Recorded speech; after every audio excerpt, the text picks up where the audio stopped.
नमस्कार, मी आहे वैष्णवी कथलकर। आपण बघत आहात सीटीव्ही न्यूज नजर प्रत्येक बातमीवर।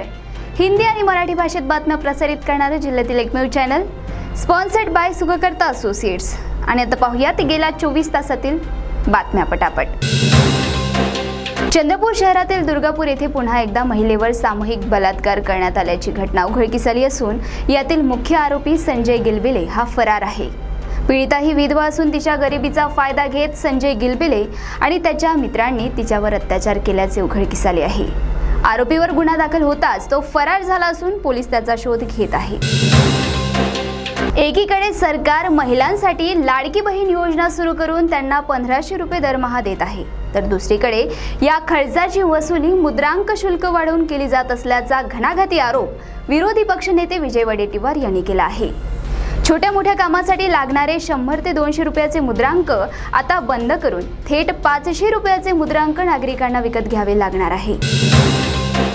छत्तीसगडच्या दंतेवाडा नारायणपूर सीमावर्ती भागातील दक्षिण अबुझमाळ जंगलामध्ये सुरक्षा दलाचे जवान आणि नक्षलवाद्यांदरम्यान झालेल्या मोठ्या चकमकीत 40 नक्षलवादी ठार झाल्याची घटना 4 ऑक्टोबरला उघडकीस आली। या चकमकीत प्रचंड प्रमाणावर मोठा शस्त्रसाठा जप्त करण्यात आला आहे। प्रसिद्ध लावणी सम्राज्ञी गौतमी पाटील यांचा चिमूर क्रांतीभूमीत 9 ऑक्टोबरला ग्रामगीता महाविद्यालयाच्या प्रांगणात भव्य दिव्य कार्यक्रम होणार असून याचा लाभ चिमूरवासियांनी घ्यावा असे आवाहन आयोजकांतर्फे करण्यात आले आहे।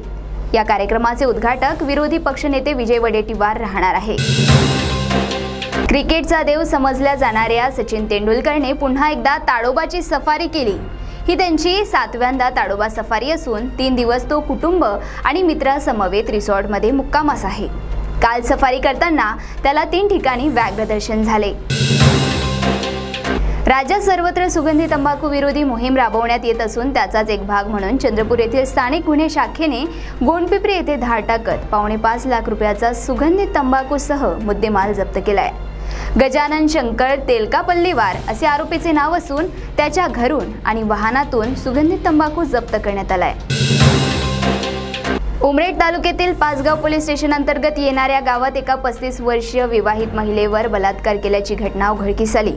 पती कामासाठी बाहेर गेला हे बघून आरोपीने महिलेच्या घरी प्रवेश केला आणि तिच्यावर जबरदस्ती करू लागला। प्रतिकार करत महिलेने त्याच्यावर विळ्याने वार केला। त्यात तो किरकोळ जखमी झाला, परंतु त्यानंतर मात्र त्याने महिलेवर जबरदस्ती करत बलात्कार केला आणि पळून गेला। या घटनेची माहिती पीडितेने आपल्या पतीस दिली।